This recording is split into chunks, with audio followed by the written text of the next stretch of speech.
네, 지금부터 O2O 직거래 유통 플랫폼 미우박스를 소개하겠습니다. 저는 파슬렛 대표 최원재라고 합니다.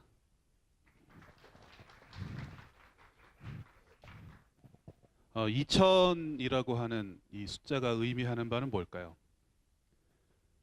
2000은 1992년에 우리나라가 택배와 온라인 쇼핑이 본격적으로 시작된 이후에 지금까지 물량의 성장을 한 것이 2000배라는 뜻입니다. 20배도 아니고 200배도 아니고 무려 2000배가 성장을 했습니다. 그 의미는 과거에는 전국 택배 물량을 다 합해봐야 88만 건이었는데 지금은 기름 뉴타운 하나의 마을에서 움직이는 택배 물량이 90만 건입니다. 거의 같은 규모라는 뜻이죠. 이 그림을 보는 두 가지의 상반된 시선이 존재합니다. 첫 번째는 문제점으로 보는 시선입니다. 무려 20억 건에 달하는 물량을 어떻게 전국 방방곡곡에 배송을 하지? 문제점입니다. 11번 가건, 직배송을 하는 쿠팡이건 다 완벽하게 해결하지 못한 문제점이고 심각한 문제점으로 대두되고 있죠. 점점. 그렇지만 그 반대의 시각도 있습니다. 이 마을 하나에서도 충분히 사업성을 가질 수 있는 새로운 사업 모델이 나올 것이라고 하는 시선입니다. 그것은 새로운 유통 기회를 만들어낼 수 있다는 뜻이죠. 이런 시선을 가지고 있는 것은 우리나라에서도 시도들이 많이 있습니다. 판교 장터 같은 게 예고요. 우리가 잘 알지 못하지만 마을 단위로 O2O 유통이 일어나고 있습니다. 굉장히 큰 사례들을 한번 보겠습니다. 해외에서 일어나는 일들이죠. 마을 단위로 O2O 유통이 일어나는 것은 여러분이 잘 알고 계시는 농특산품 직거래 유통 인스타카트가 있죠. 벌써 2조 원의 가치를 가지고 있는 회사입니다. 구글 쇼핑 익스프레스도 있고요. 아마존도 있습니다. 그 중에 우리가 또 주목해야 될 때는 인도라는 나라에서는 1, 2, 3위 업체가 전부 전국에 반일 배송을 실현하고 있습니다.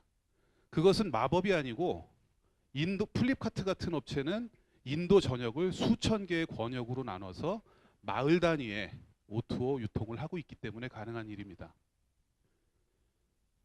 이것을 정리해 보면은 어떤 주류 시장의 근본적인 변화는 물량 변곡점에서 일어난다는 것입니다. 기존의 서비스가 더 이상 견딜 수 없는 물량에 도달했을 때 새로운 변화가 시작된다는 뜻입니다. 이런 사례, 이걸 뭐 티핑 포인트라고도 하는데 저는 이제 쉽게 물량 변곡점이라고 말씀드리고 싶고요. 예를 들어서 구글이 1997년에 만들어졌는데 그때 전 세계에 있는 웹페이지 수는 10억 개에 도달했었습니다. 그 10억 개의 웹페이지는 기존에 있는 방식, 인덱스 검색 방식을 쓰는 야후하게는 거대한 문제점이었죠. 20억 개의 택배를 배달해야 되는 11번가나 주마켓과 마찬가지로 문제점이었지만 반대로 구글에게는 새로운 서비스를 시작할 수 있는 시장 기반이었고 그 사업의 증거였습니다.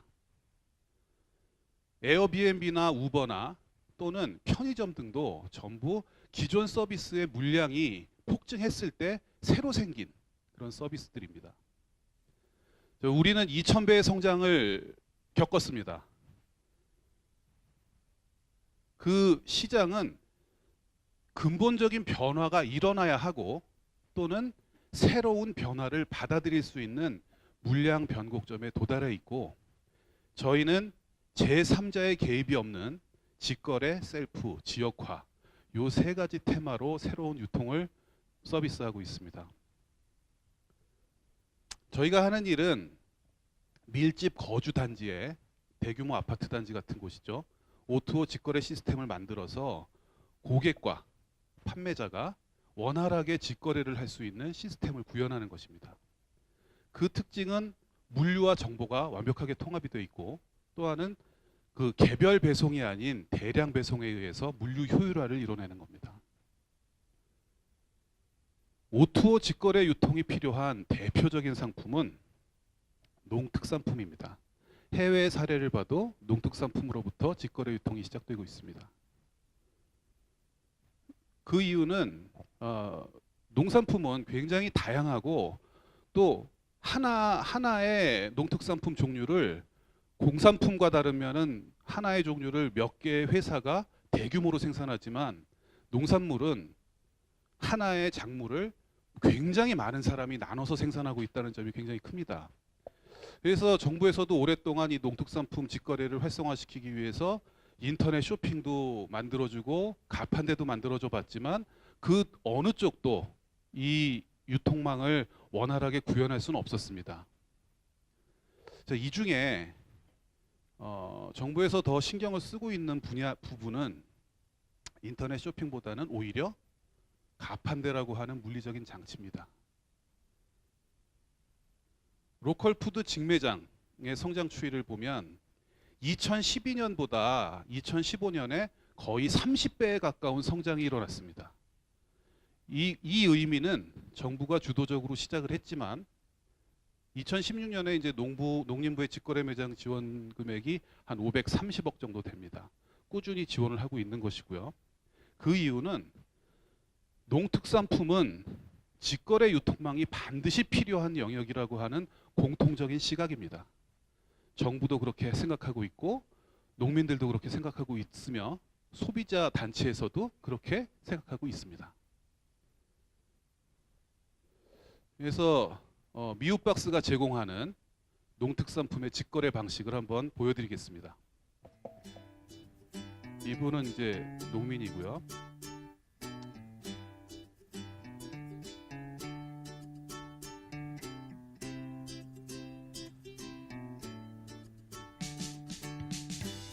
반대로 소비자는 내가 구매할 수 있는 농특산품이 뭔지를 잘 모르죠.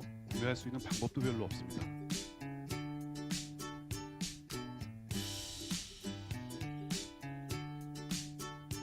여기 보시는 게 저희가 평창에 설치되어 있는 저희 미웃박스 무인 매장입니다.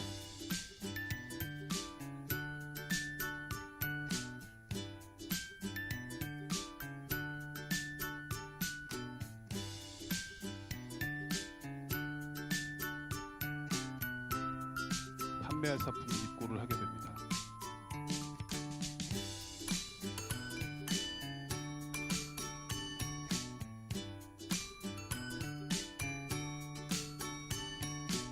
상품이 입고되는 즉시 고객한테 정보가 날아가죠.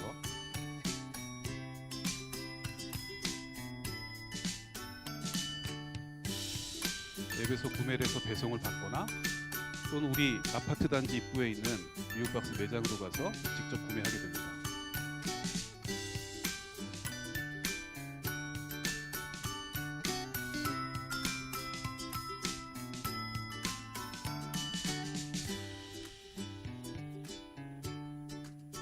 새로운 상품을 만든 판매자도 이 아파트 단지에서 한번 유통을 시켜볼까 생각하는 거죠.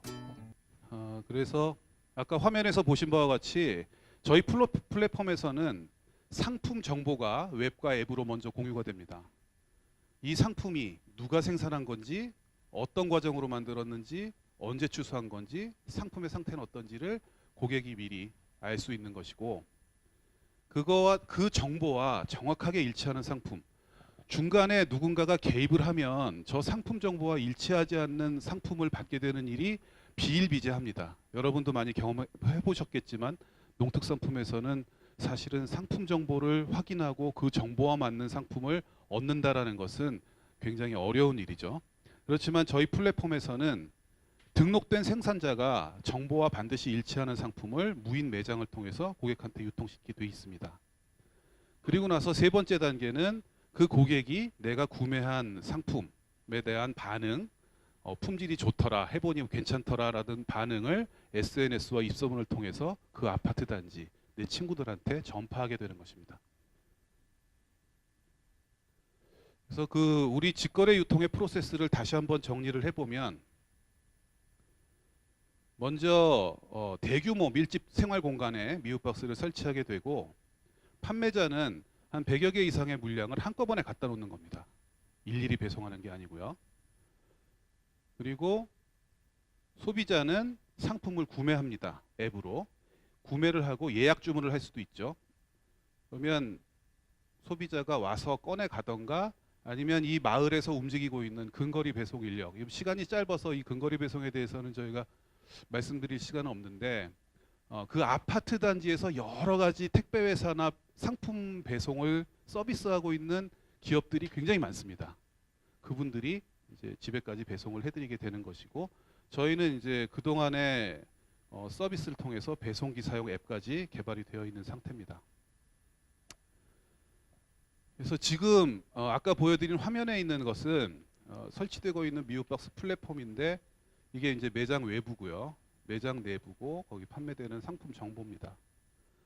농림축산부가 작년 말에 이 로컬푸드 직거래 무인 매장이라는 사업을 런칭을 하고 저희를 선택해서 지금 계속 이 미우박스를 설치하고 있습니다. 농림부 예산으로 설치하는 중이고, 올해 말까지 5호기까지 설치하느라고 지금 굉장히 바쁘게 설치를 하고 있습니다.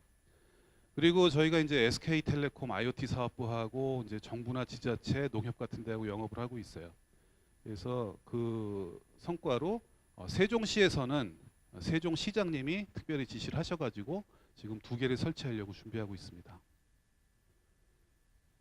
그래서 농림부에서 설치하는 미우박스는 이미 스펙 표준화가 다 되어 있습니다.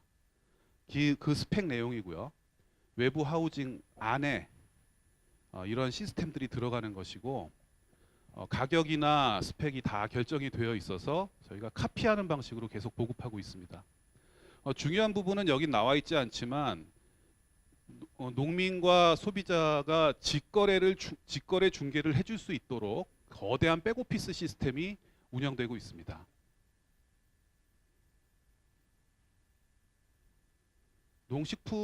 미우박스에 대한 농식품 효율화 원리를 한번 보면, 기존에 있는 거래 방식은 일단 생산자와 소비자가 정보가 단절되어 있습니다. 누군지를 모르죠. 그리고 많은 생산자가 많은 소비자를 상대하는 구조로 되어 있습니다. 여기서 비효율이 일어나고 고비용 구조가, 여기서 신뢰성의 단절이 오고요. 중국산인지 어디산인지 잘 모르는 신뢰성의 단절이 오고, 여기서 1,000원짜리 배추가 10,000원에 팔리는 그런 불합리가 일어나는 구조입니다. 그런데 저희 직거래 방식은 아까 보시는 바와 같이 이제 직접 생산자와 소비자가 상품 정보를 공유하게 되고요. 또 산지로부터 저희는 정보는 사람과 사람을 연결하는 방식이고, 물류는 지역과 지역을 연결한다고 보시면 됩니다. 평창이라는 산지로부터 역삼동 레미안 아파트 단지를 연결하는 것이죠. 대규모 물량이 왔다 갔다 하기 때문에 소량 배송에 의한 비효율이 없습니다. 그래서 저희 플랫폼 개념을 한번 보면, 저희 플랫폼은 정보 플랫폼과 물류 플랫폼이 통합되어 있습니다. 특징은 정보 플랫폼은 하나의 환경으로 다 통합이 되어 있지만, 물류 플랫폼은 똑같은 스펙의 물류 플랫폼들이 그 로케이션 베이스로 깔리는 겁니다.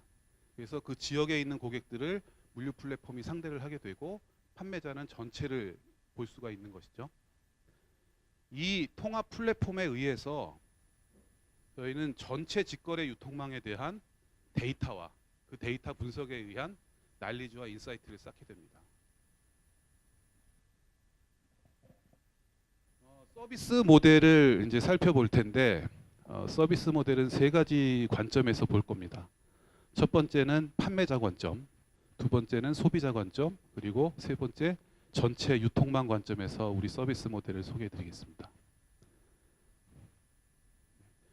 판매자 입장에서는 같은 유형의 고객이 밀집되어 있는 밀집 공간 여러 개를 상대를 할 수가 있습니다. 미우박스의 데이터와 난리지를 통해서 내가 각각의 주거단지에 어떤 유통을 하겠다라고 계획을 세울 수 있고, 그 대규모 유통 계획에 의해서 판매자는 고객한테 좋은 제안을 할 수가 있는 겁니다. 더 싸고 더 신선한 제품을 공급하겠다라는 제안을 하게 되고요. 반대로 이제 소비자 관점에서 보면 저런 좋은 제안을 하는 판매자들이 우리 아파트 단지로 여럿이 오게 되겠죠.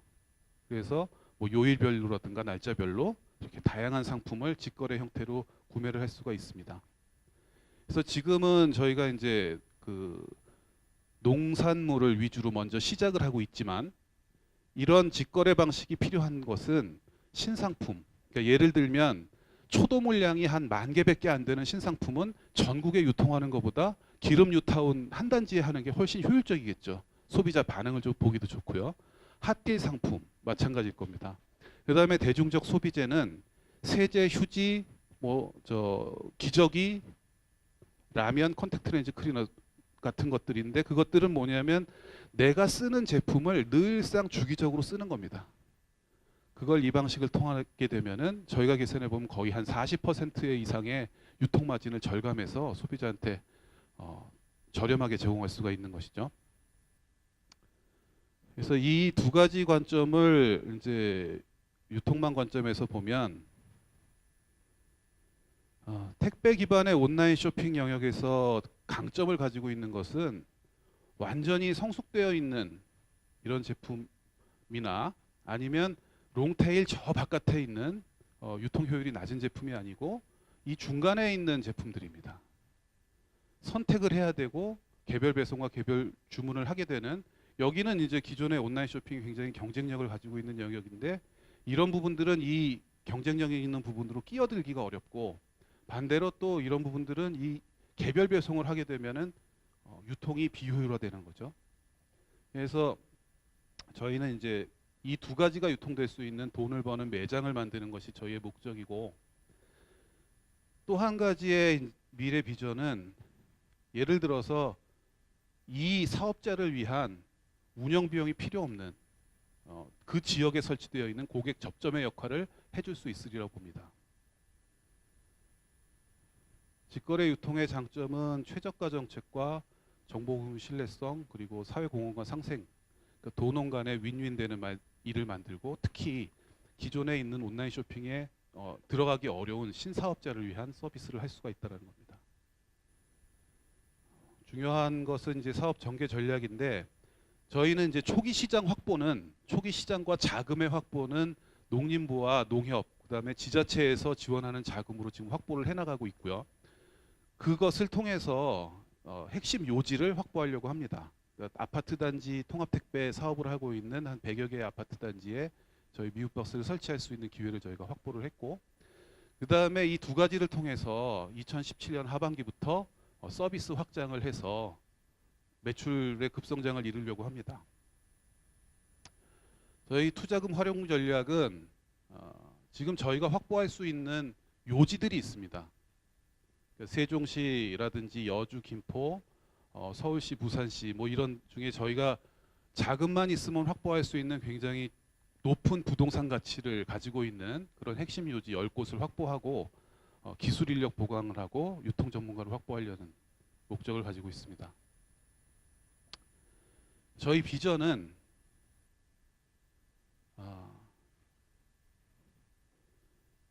전국 1,300개 아파트 단지에 미우버스를 설치하는 겁니다.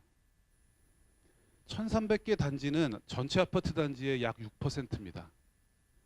1,000세대 이상의 아파트 단지는 전국에 이제 1,300개가 있고, 전체 아파트 단지 중에 1,000세대 이상 대형 아파트 단지가 차지하는 비율은 6%밖에 안 되지만, 대형 아파트 단지다 보니까 거기서 살고 있는 세대는 300만 세대입니다. 전체 세대 중에 약 30%고, 구매력으로 따진다면 이 사람 여기 살고 계신 분들은 강한 구매력을 갖고 계신 분들이죠.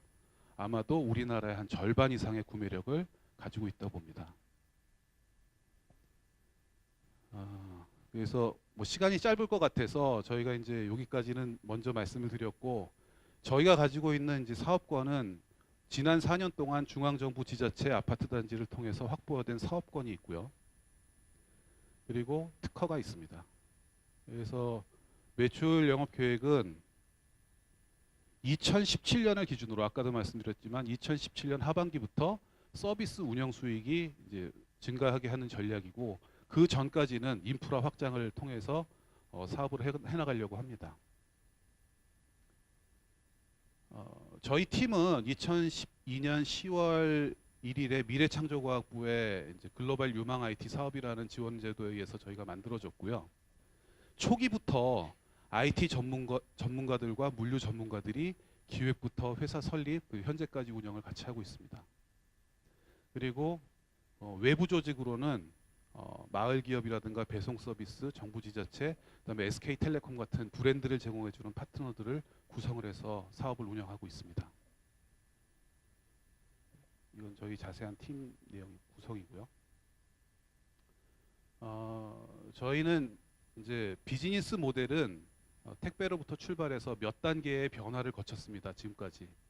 그렇지만 저희가 꾸준히 추구해온 저희 미션은 딱 하나입니다. 물건과 사람이 만나는 가장 행복한 방법의 제공자가 되는 것이 저희 미션이고요. 이건 누구를 위한 것이냐면 생산자와 소비자와 그리고 유통업자를 위한 가장 행복한 방법을 제공하겠다라는 것이 저희 미션입니다. 감사합니다.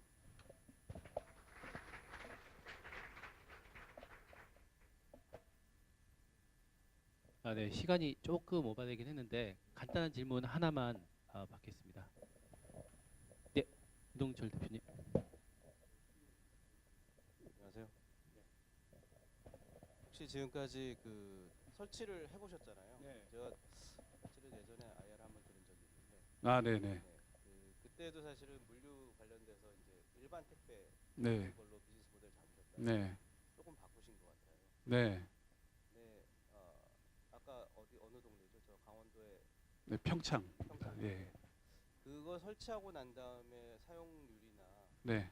뭐 거래량이나 네. 이런 것들을 혹시 살펴보신 자료가 있으세요? 뭐 저희가 늘 저희 서버에 쌓이는 데이터로 보고 있는데 평창에 있는 거는 실은 이제 우리 기능 테스트를 농림부하고 같이 하기 위해서 평창이라는 산지에 설치를 했습니다. 그래서 거기서 일어나는 거 어떤 뭐 행사가 있다던가 관광객이 많이 오는 시즌에는 상당히 이제 사용량이 늘어났다가 평상시에는 떨어지는 구조고요. 그래서 그거는 이제 우리 아까 자료에도 보셨듯이 저희는 모델이 도시에 그게 와 있어야 되거든요.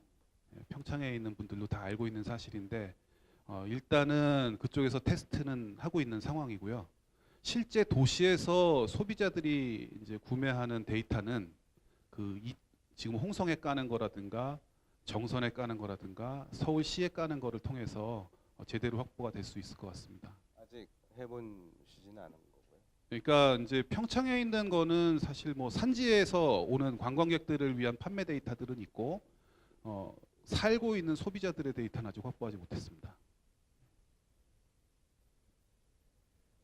네, 감사합니다. 여기 한 분 더. 네, 질문 하나만 더 받겠습니다.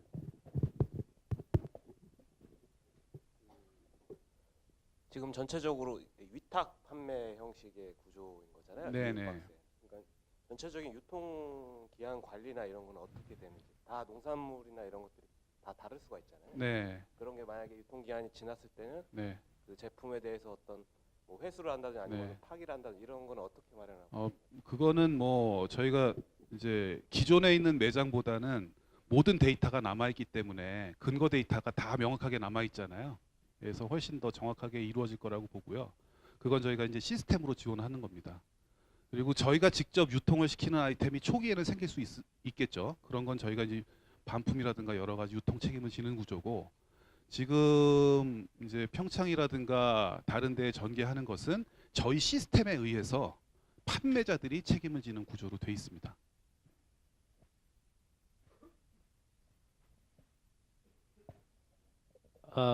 네, 더 이렇게 많은 발표를 듣고 질문을 받으면 좋겠는데 시간 관계상 그럼 파슬렛은 여기서 발표를 마치는 걸로 하겠습니다. 고맙습니다.